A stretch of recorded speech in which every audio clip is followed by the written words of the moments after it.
Bayangkan uang sebesar 15.000 triliun rupiah habis hanya untuk membangun sebuah kolam raksasa sepanjang 170 km, angka yang cukup untuk mengubah wajah sebuah negara. Tapi di sini, angka itu terancam terkubur, jadi abu di tengah gurun, antara render yang memukau dan realita yang mulai hancur. Inilah kegagalan konstruksi paling ambisius abad ini.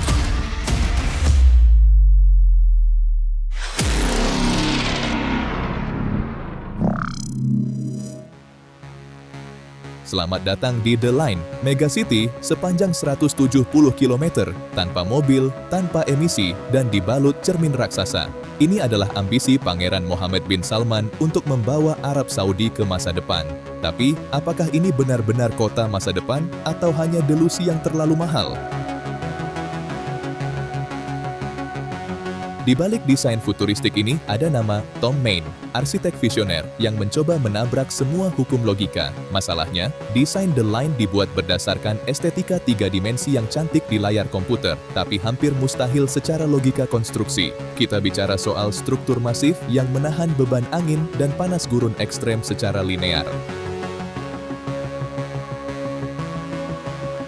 Logistiknya lebih gila lagi. Proyek ini butuh 170 juta meter persegi kaca khusus dan hampir 20% stok baja dunia. Jika ini dilanjutkan, pasar material global bisa kolaps hanya demi satu kota.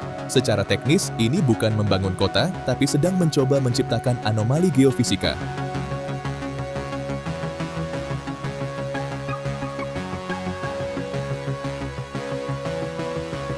Nadmi Al-Nasser, sang mantan CEO, dikenal memimpin dengan tangan besi demi mengejar tenggat waktu yang nggak masuk akal. Tapi akhirnya, proyek ini collided with reality, bertabrakan keras dengan kenyataan. Target populasi jutaan orang di tahun 2030 kini dipangkas habis-habisan. Lihat pantauan satelit terbaru, alat berat yang dulu ribuan, kini mulai diam.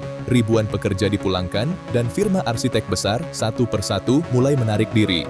Di lapangan, The Line yang dijanjikan 170 km, kabarnya kini hanya akan dibangun kurang dari 5 km saja. Sebuah pemangkasan yang memalukan.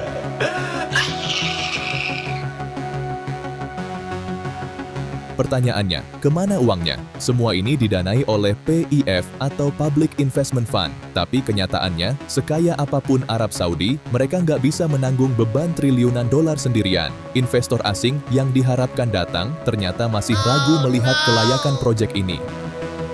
Hello there. Langkah putus asa diambil dengan menunjuk Aiman Al-Mudaifer sebagai CEO baru. Dia bukan orang konstruksi, dia orang keuangan. Penunjukan ini adalah kode keras bahwa NEOM sedang masuk ke fase penghematan ekstrem. Fokusnya bukan lagi membangun mimpi, tapi menyelamatkan apa yang tersisa dari kas negara. رفع نسبة المحتوى المحلي إلى 60% من مشاريع صندوق الاستثمارات العامة والشركات التابعة له خلال 5 سنوات القادمة. Efek dominonya menjalar ke proyek NEOM lainnya. Trojena, destinasi ski ambisius di tengah gurun, kini diragukan bisa menjadi tuan rumah Asian Winter Games 2029.